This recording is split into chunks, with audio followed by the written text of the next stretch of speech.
আলাইকুম। আপনাদের জন্য নিয়ে আসলাম আজকে আলু আর ডিম। আলু আর ডিম দিয়ে আজকে আমি রান্না করব আলু আর ডিমের তরকারি। দেখেন আমার ডিমগুলো সিদ্ধ হয়ে গেছে।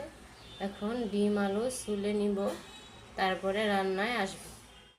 এই যে আমার রান্না করতে কি কি লাগছে: কাঁচামরিচ, শুকনো মরিচ, দারচিনি, তারপরে 4টা এলাচ, আমি একটু থেতনি নিছি, আর 3টা লং, আদা কুচি, আর 5টা ডিম। এই পাতিলে রান্না করব আজকে সরিষার তেল দিয়ে। চলেন দেখি। দেখেন আমি প্রথমে পরিমাণ মতো সরিষার তেল দিয়ে দিলাম পাতিলো। এখন একটু হলুদের গুঁড়া দিয়ে দিলাম যাতে ডিমগুলা ছিট না ছিট ডিমগুলো ছিটে দিলে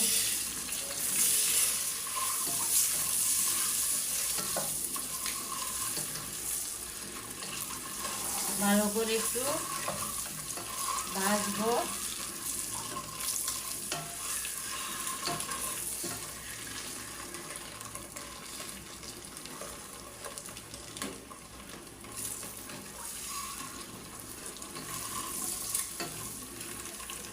এই পাশ দিয়ে আমি আস্ত মশলাগুলা দিয়ে দিলাম।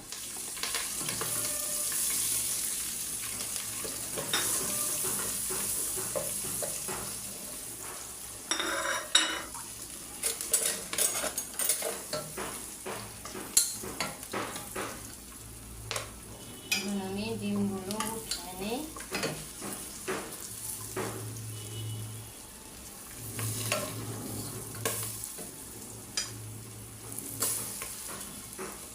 এই যে দেখুন ডিমগুলো আমি এরকম করে ভাজছি। ভাজার পর আমি এবার একে একে মশলা দিয়েছি। ভাজা হয়ে গেছে, এখন আমি গুঁড়া মশলা দিব।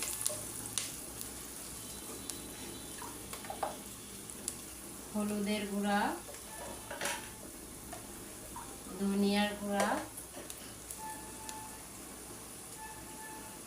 জিরার গুঁড়া,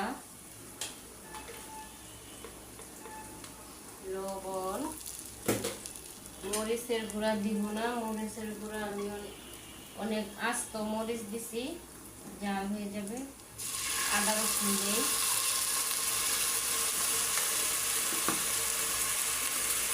এখন মশলা ভালো করে কষাবো।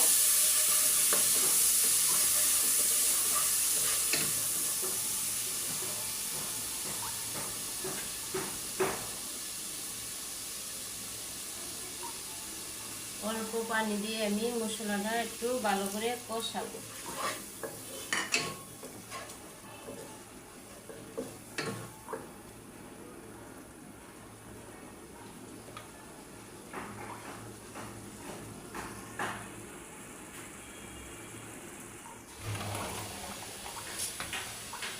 দেখেন ফিরে আসলাম, আমার মশলা কষানো হয়ে গেল। এখন আমি এর মধ্যে আলু এরকম করে কাটছি, এই আলুর টুকরা গুছা দিয়ে দিব।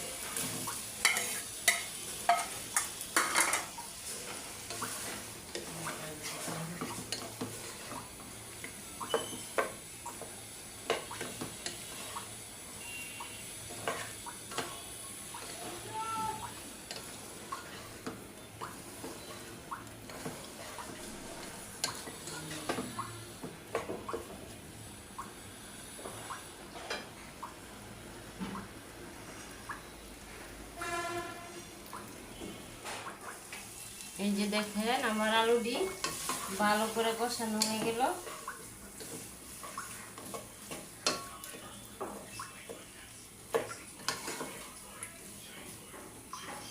মানে পানি গরম করছে, গরম পানিটুকু দিয়ে দিলাম।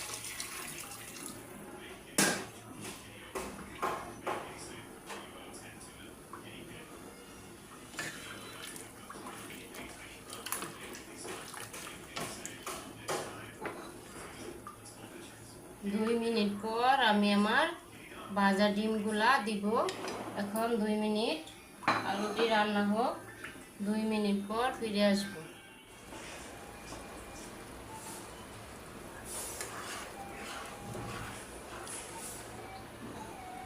নিয়ে আসলাম ডিম আলুর রান্না। এখন আমি ডিমগুলো দিয়ে দিলাম, একে একে ডিমগুলো দিয়ে আর 2 মিনিট রান্না করব। তাইলে আমার হয়ে যাবে আমার ডিম দিয়ে আস্ত মশলার তরকারি। ডিম আলুর তরকারি হয়ে গেল আমার ডিম আলুর তরকারি। আমার রান্না যদি পছন্দ হয় আমার চ্যানেলটা একটু সাবস্ক্রাইব করতে পারেন। সবাইকে বলছি, যদি আমার রান্না পছন্দ হয় তাহলে আপনারা সবাই আমার চ্যানেলটা সাবস্ক্রাইব করবেন। আল্লাহ হাফিজ।